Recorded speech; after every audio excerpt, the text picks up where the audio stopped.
Hello, and welcome to Cheers to Fears, where we take horror films and turn them into drinking games. We're your two hosts. I'm Tucker. And I'm Alex. Today we will be making a drinking game for Scream 5.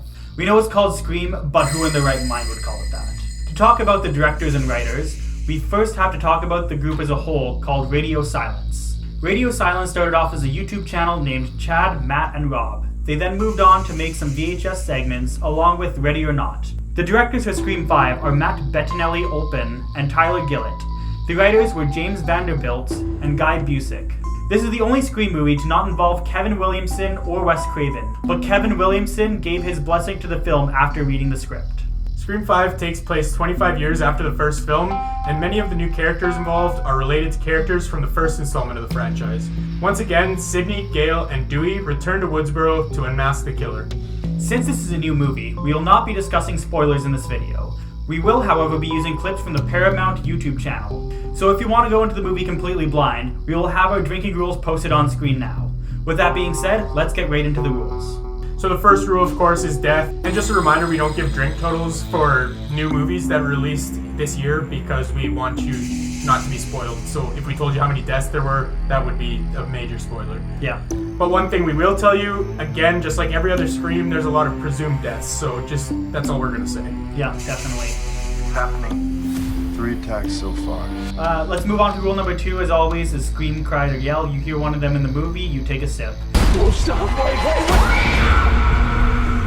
This rule, as always, I feel like you can definitely jot down for another 20 sips, I'd say. Yeah, at least 20, probably even more, especially with a slasher film. Yeah. Moving on to rule number 3, it's whenever there's a horror trope, the movie is meta or self-aware in some way. And this is something that I was actually worried about going into the film. Yeah. Without Kevin Williamson writing the script, I was kind of nervous that they wouldn't do the whole meta thing right, or the self-aware thing right. That's exactly what I thought too. And they, to be fair, in this movie hit the mark for me. Oh yeah, they hit it like spot on, and I was super happy to see it. Yeah. Next up for the rules, whenever you hear a phone call, you take a sip. Obviously, this is back in the movie. Roger L. Jackson, I don't think we've ever mentioned him before by name. He's the voice of Ghostface. He comes back for this movie. Yeah. Hello, Sydney. Would you like to play a game? He actually has been the voice throughout the whole franchise. So even for the TV series, actually. Mm-hmm. Yeah. It's really weird that we just haven't mentioned his name yet, to be honest. Yeah, it is. And I realized that after like 4 movies now, it's like, we didn't even give him credit. Yeah, I was thinking about that too when we were thinking about this episode. But yeah, he's back for this movie. He's obviously welcome. That Ghostface voice is just so iconic, so you have to add it into the movie. Yep. Anyways, moving on to rule number 5. It's another one that's returning. It's whenever you see a Ghostface mask.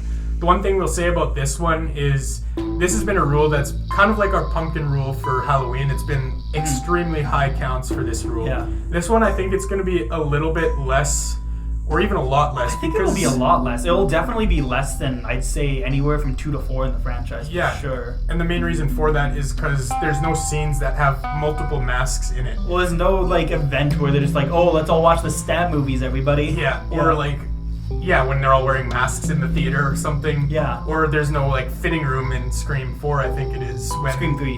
Scream 3? In Scream 4, they also like had the big like movie.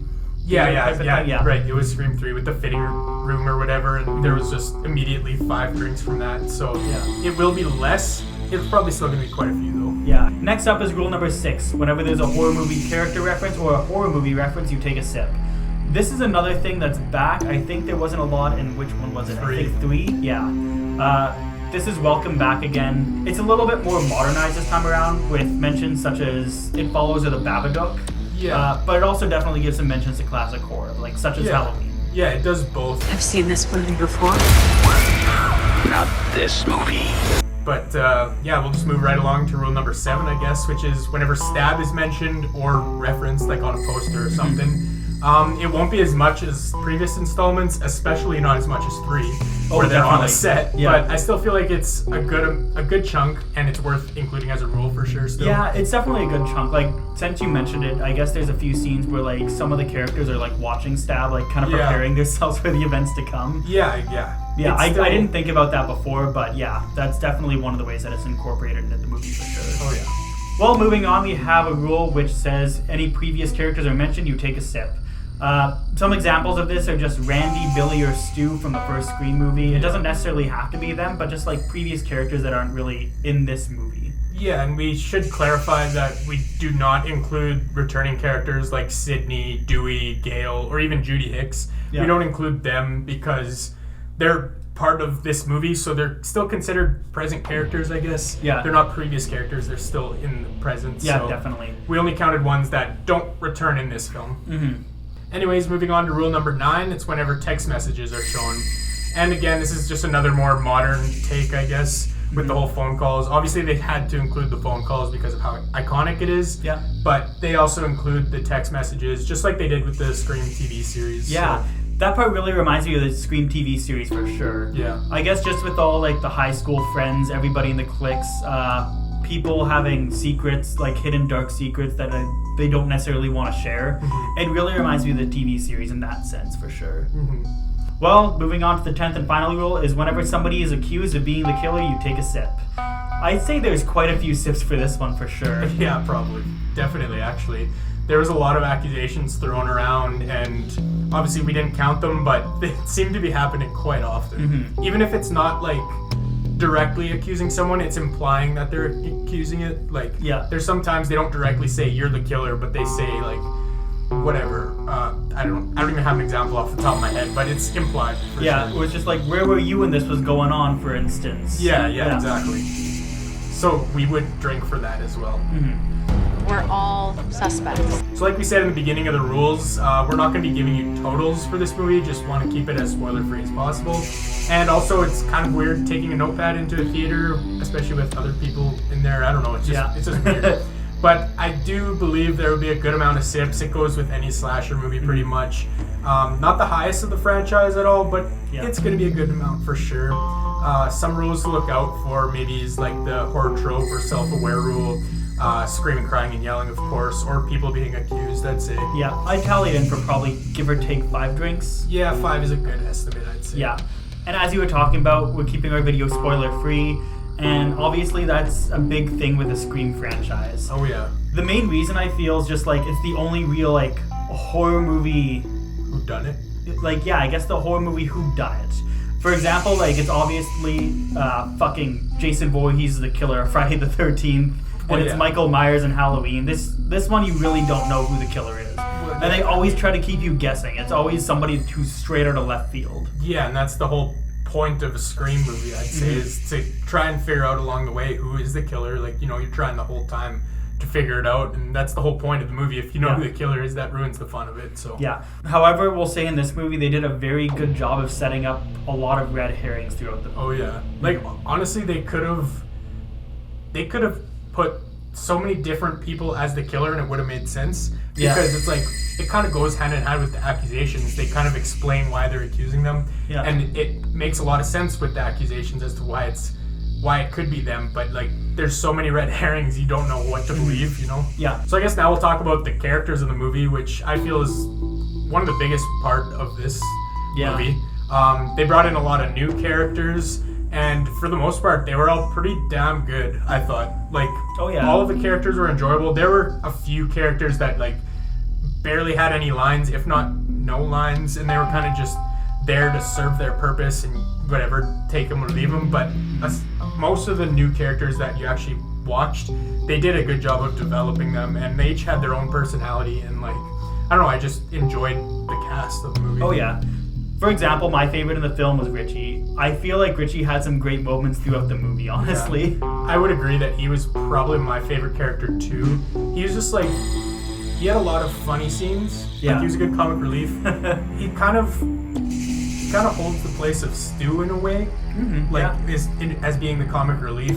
But I'd say he's a lot more calmed down. Yeah, Stu's he's not over the top. Yeah. I do like Stu a little. I like Stu better still. Yeah. But the one scene specifically with Mindy, we won't say what happens or anything, but that was one scene that sticks out. Yeah, definitely. That's, I'd say, almost one of my favorite scenes in the movie. Yeah. I'll be right back.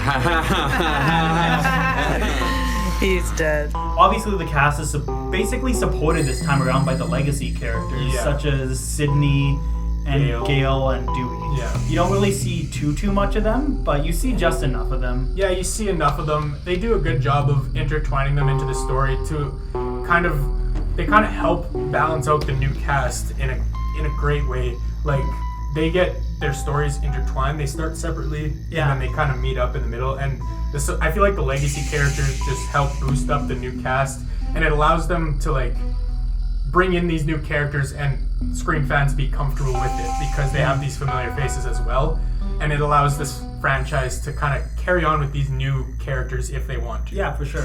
And it's worth saying that like Neve Campbell, David Arquette, and Courtney Cox were all very hesitant to go back to this movie because they felt like it was kind of going against Wes Craven, and like they didn't feel comfortable with the idea of it.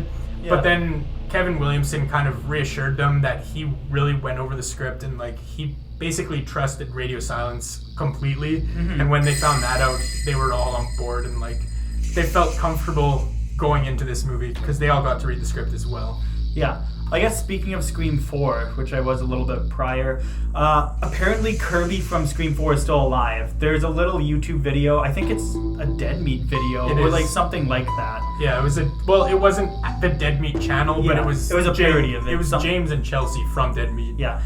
Anyways, on like the side links, there was like interview with survivor Kirby or whatever, something Yeah. like that. So she's alive still. I wish they would have had her character return. That would have been neat. And one more quick point about this movie, I guess. It was dedicated to Wes Craven, and rightfully so. And they even had a character named after him. I think it was Dylan Minnette that played a character named Wes. And so they honored him in a couple different ways, and I think it was justified, obviously. Yeah.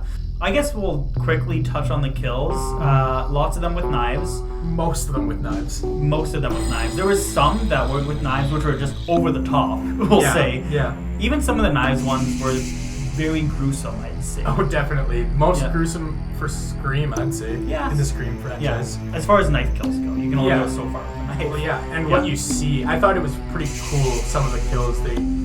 The way they did it was just, it was interesting, and you haven't really seen it done that way before with a knife necessarily. Yeah. So I thought that was kind of cool. The fact that he just kills with a knife mostly is, obviously it's pretty limited on what you can do, but they do a good job of getting creative a bit with it. Yep. So overall, what are your thoughts on Scream 5, Scream 2022, whatever you'd like to call it? Yeah, I thought it was a solid movie. Even if you haven't even seen the other Screams, it's a good movie. Like, it's just a good film overall. And I feel like it was a good modern take on the Scream franchise. It looked like a Scream movie, felt like a Scream movie. Like, that's all I can really say about it. I don't have much negative stuff to say about it. Yeah, I pretty much align exactly with your thoughts, to be Yeah. honest. It was, I'd say, one of the most enjoyable theater experiences we've had ever since COVID. It's the most full we've ever seen it for sure, and honestly, that's not a lot. We've wasn't seen that like many. maybe like the 3 back rows had a good amount of people in it, and that's basically all we could have hoped for. Yeah. It wasn't a packed theater by all means, but No. that could have also been that we went on the Thursday, not the Friday. But still, good experience for the most part. Had Yeah. fun with everybody. It's also, we're also super lucky that we got to go to the theater because I think most of Canada is kind of going back into lockdown again. Yeah, starting except to. except for us in Saskatchewan, and a lot of the world is unable to go to the theaters right now. And Paramount decided that they weren't gonna stream it on their streaming service, which is really Surprising. weird. And they didn't even I don't know. It was just, I don't know why they did what they did, but whatever. A lot of people aren't able to see the movie, which is another reason we want to keep it spoiler free. Yeah, I guess that's the big problem with Scream, is it's so susceptible to being spoiled.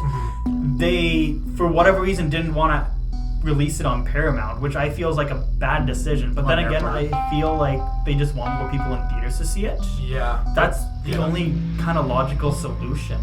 With the just- logical reason? I don't know. Yeah, I guess. But it just sucks that a lot of people can't go out and see it for now. But Yeah. eventually they'll see it, I guess. Yeah, I guess our government was very thoughtful. And I guess the payoff is literally having COVID cases double, which is a bad fucking idea. Like, they probably should lock things down. But you know what? We got to see our Scream movie. It's not like Spiral where we had to wait 2 weeks after it was in theaters, so Yeah. that's a little bit better. So let's move on to normally where we hand out the Darwin Awards for this video, but since this is a new 2022 movie, we want to keep it as spoiler-free as possible. Therefore, we will not be giving out nominations nor presenting a winner for the award either. And with all that being said, we hope you enjoyed our look into Scream 5. If you end up playing the game alongside the movie, or if you have any feedback or suggestions, let us know in the comments below. Also let us know in the comments who your favorite character in the new installment was. Make sure to like and subscribe to the channel so you don't miss out on the Monday episode we have, where we will be ranking all the Scream movies. If you want to check out our most recent video on Scream 4, click on the box on the top right. Or if you want to see a playlist of all the Scream drinking games and reviews we made, click on the box below it. Thanks for tuning in, and this is us saying, Cheers to fears.